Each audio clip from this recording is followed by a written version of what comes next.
आपके साथ मुझे आगे बढ़ाने वाले जो हमारे जो सबसे पहले जो मैं मिशन में जुड़ा था और मुझे आगे बढ़ाने वाले जो थे वो आदरणीय चित्रला जी भाई साहब और देवकिनी जी भाई साहब।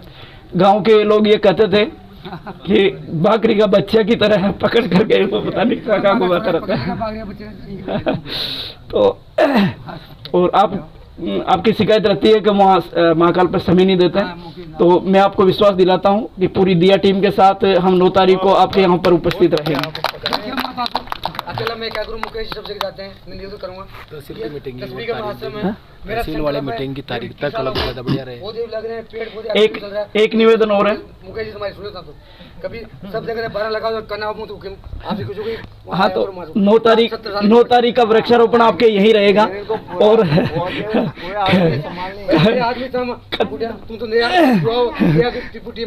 कत्ते बापला कब नहीं पड़ जाए, हम खूब सारे लोग आएंगे।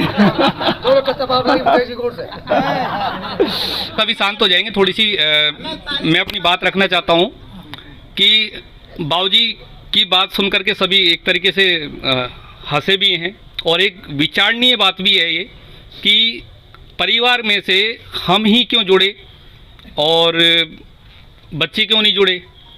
एक बात आती है संस्कार वाली कि संस्कार भी हम लोगों ने नहीं करवाए, तो हो सके बाबूजी उस समय जैसे संस्कार के बारे में इतना ज़्यादा कुछ जानते नहीं हो जिस प्रकार से अभी जो बात चल रही है, जो चर्चा चल रही है। तो निवेदन बस ये है कि अभी से जिसके बच्चे, अभी जैसे ये बच्चा आया है, ये छोटा सा बच्चा है, अभी इसकी ज़्यादा उम्र 10-12 साल का रहा होगा लगभग।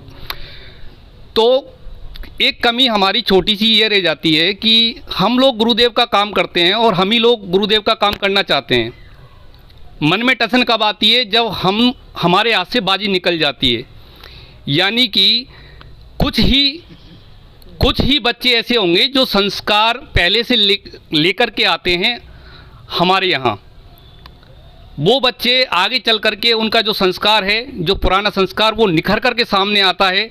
गुरुदेव के कहे हुए शब्द उनके अंदर निखर कर के सामने आते हैं, और वो कुछ चुनिंदा आत्माएं होती हैं जिनको गुरुदेव अपनी ओर अपने आप आकर्षित कर लेते हैं। लेकिन ये हम लोगों की कमी है कि हम लोग अपने बच्चों को, जब वो छोटे होते हैं, तो उसको बस एक शिक्षा, बच्चों को कैसे स्कूल में भेजना है, अच्छे से अच्छे स्कूल में भेजना है, इस चीज़ का ध्यान रखते हैं। बच्चों की पूरी सुख सुविधाओं का ध्यान रखते हैं, बच्चों को क्या चाहिए उसका ध्यान रखते हैं। लेकिन एक चीज़ है, जो संस्कार जो छोटे से बच्चे से शुरुआत होती है, वो बात अलग है कि बच्चा बाद में उसके संस्कार पहले से लिखे हों, वो ख़राब निकल जाए, वो बात अलग है। लेकिन हम अपने लेवल पर उसका सुधार करने की प्रक्रिया ना करें, फिर बाद में गुरुदेव से कहें कि गुरुदेव मेरे साथ ये क्या हो गया। तो ये गुरुदेव का काम नहीं, ये हमारे हाथ में उन्होंने दायित्व सौंपा है। तो हम उसको पहले से, जहाँ से उसका, जो गुरुदेव ने कहा कि छोटा बच्चा एक मिट्टी की तरह होता है, गीली मिट्टी की तरह, उसे जिस सांचे में आप ढलोगे वैसा वो बनता चला जाएगा। आज मैं अपने परिवार की बात करूं, भले ही मेरे पिताजी पहले खान पान में थे, सब कुछ थे, पीछे खड़े हुए हैं पिताजी, लेकिन उनके जो संस्कार थे वो इस प्रकार के थे कि उनका नेचर बिल्कुल एकदम लचीला था, भावुक हैं, भावनाशील हैं। और मुझे गर्व है इस बात पर कि मैं उनके घर में मैंने जन्म लिया। मुझे गर्व है इस बात पर, जब उनका जो है नेचर ऐसा था कि घर में सत्संगी एक माहौल बनता था। एक आप भी ऐसा कर सकते हैं, बीच बीच में साधु संत वगैरह आते हैं, आपके मिलने जुलने वाले गायत्री परिवार के लोग हैं, तो उनको आप आकर के उनको बिठाएं, चर्चाएं करें। बच्चों के बीच में जब ऐसी चर्चाएं सामने आएंगी तो वो भी सोचने को विवश होंगे कि हमारे पिताजी किस प्रकार की बातें कर रहे हैं।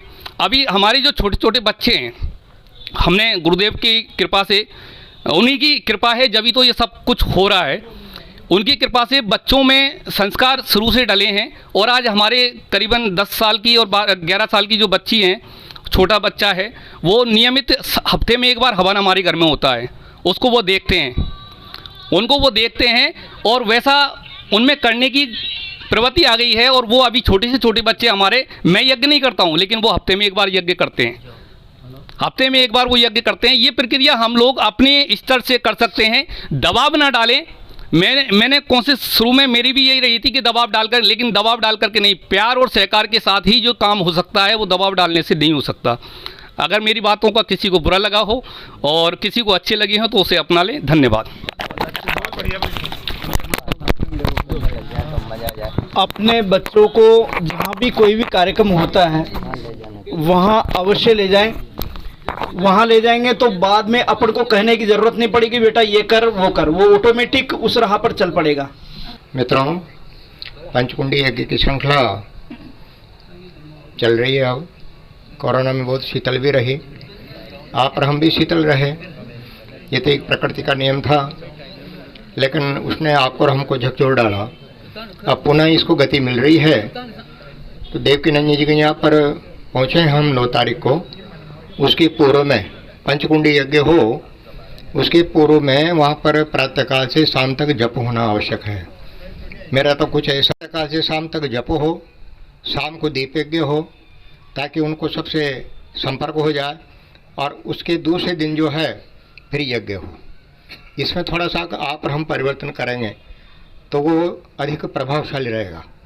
वैसे कलश यात्रा भी आप और हम निकालते थे, फिर जब भी करते थे, इतने लंबे नहीं करके हम तो प्रातःकाल से शाम तक जप कर लें, शाम को दीप यज्ञ कर लें, और दूसरे दिन जो है यज्ञ कर लें। तो भाई आपसे निवेदन है, आप दीप यज्ञ उस दिन रखें 8 तारीख को, और हमारी टोली आएगी, ठीक है ना साहब। तो आप प्रातःकाल से शाम तक दीप आप जप करवाएं, शाम को दीप यज्ञ करेंगे और दूसरे दिन फिर यज्ञ करेंगे, ठीक है साहब। प्रणाम साहब।